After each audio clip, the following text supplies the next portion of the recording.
and defying the climate of fear that those very people and the city government of New York has been trying to do to intimidate anybody from showing up at all. I've been a news hound since I was a little kid. I remember a lot of the 60s more graphically than other people who were little kids because I paid attention and my parents chose not to hide reality from me and discuss things like the Vietnam War, race riots, you name it. And never in my lifetime have I seen at a presidential election where the corporate-owned mass media is so openly biased towards one candidate. I've never seen this before. Never this bad before. As if John Kerry is a huge threat to the corporate world order or something. But now they're pulling out all the stops and the true face and hate fest of corporate-controlled Republic thugs is there for all to see. Arnold Schwarzenegger last night, did you see him going like this? Ever seen films of Mussolini talking? Same thing, same thing. And so hate-filled and bigoted, he says anybody who disagrees with him is a girly man. And what happens? Did you look at the corporate papers today? New York Post, Conan the American with a great big grin. And you turn to page 4 and it says, only a girly man couldn't love Conan. You think it's scary now, wait till they fix the Constitution so he can be president and put the girly man in nice little theme park camps and things. And then even the New York Times dusted over saying, Laura Bush and Schwarzenegger revive Bush theme of compassion. As long as you're not girly men. I went overseas right after September 11th, 2001, and I was just shocked at how much better quality the media coverage over there was than over here. So many more sides of the issue detailed. So many more voices allowed to be heard. And nobody who spoke up was put down as a girly man or drinking Saddam's Kool-Aid or anything. Which means our corporate media is far more tightly controlled like the old Soviet media was than even I thought it was. Instead of being in lockstep with the communist state, shut up and shop. Shut up and shop. There's been a lot of talk, and there will be more talk tonight, about holding corporate media accountable.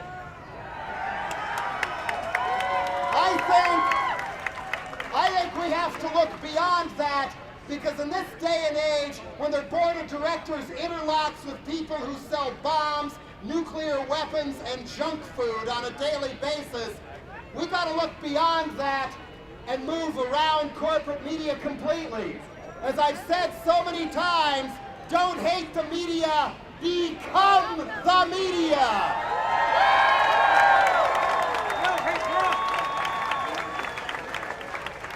Oh my God, check out the horse thing there. Anyway, and becoming the media does not just mean participating in independent media, exchanging information on the net. We have to go further than that. How many of you live on the east or the west coast? That looks like almost the majority of the people here. Be aware that when you get into the middle of the country, people don't get to see so many quality documentaries. They're not as exposed to as much alternative media, so we have to fill it in for them. Becoming the media also means going one-on-one with people you know, at home, at work, school, family, friends. And if they start spouting pro-Schwarzenegger, Bush, anti-girly man bullshit, or Rush Limbaugh, it's all the fault of welfare cheats and environmentalists that you can't put food on the table. Bullshit. Don't just tune them out as being stupid or rednecks or unreachable. Sit down and talk to them. Do not argue with them. Communicate with them. Reach out. You know what goes inside their heads if you're close to them. Communicate. Appeal to what's important and teach other people in other parts of the country how to become the media to people they know. For example, on the war, even people who've got an American flag on their SUV or whatever, they will listen if you frame the argument this way. I want to be safe from terrorism too, but the War on Terrorism Incorporated, especially what they're doing in Iraq, is piss-poor military strategy. All we do when we go killing people and blowing them up over there and occupying their countries and stealing their oil is, all we accomplish is creating more Osama bin Ladens, more Al-Qaedas, more suicide bombers, making our own country and our own lives less and less and less safe. That is not good military strategy. And even a pro-war conservative will give that argument weight. Believe me, I've seen it. And if they say it's the fault of poor people and Mexicans that can't put food on the table, point out, no, it's rich people and corporations and the Bush tax cuts ripping everybody else off. That's why you can't put food on the table. And the way to fight back is not just insurrection in the street, not just insurrection in the voting booth, but insurrection with your wallet. No more money to corporate chain stores. No more money to corporate chain restaurants. And as much as humanly possible, no more money to buy products made by corporate predators, even if you buy them in the independent stores. Does Coca-Cola really taste that good anymore anyway? Budweiser? Coors? No. And it's like drugs or tattoos. The more you pull the plug on your own relationship with the corporate food chain, the more you want to go further. I haven't eaten at McDonald's in over 25 years. That's not an act of courage. It's simple arithmetic. I hated their food, I hated Ronald McDonald, and I hated the way they treated their employees. Why go there? And then I thought, well, hey, if I don't want to go to McDonald's, why should I go to Burger King? I don't want to go there. I've never been to Wendy's in my life. It goes on and grows from there, and you don't even have to suffer with it at all. You might even be healthier for it. So, don't give up. Reach out to other people and help people cultivate their bullshit detectors and learn media literacy. What I mean by that is, as far as I'm concerned, people shouldn't even be allowed to graduate from high school until they pass the class on media literacy. But we don't have those classes, or nobody would vote for Arnold Schwarzenegger in the first place. But, so we have to teach it ourselves. The way we do that for adults is simple.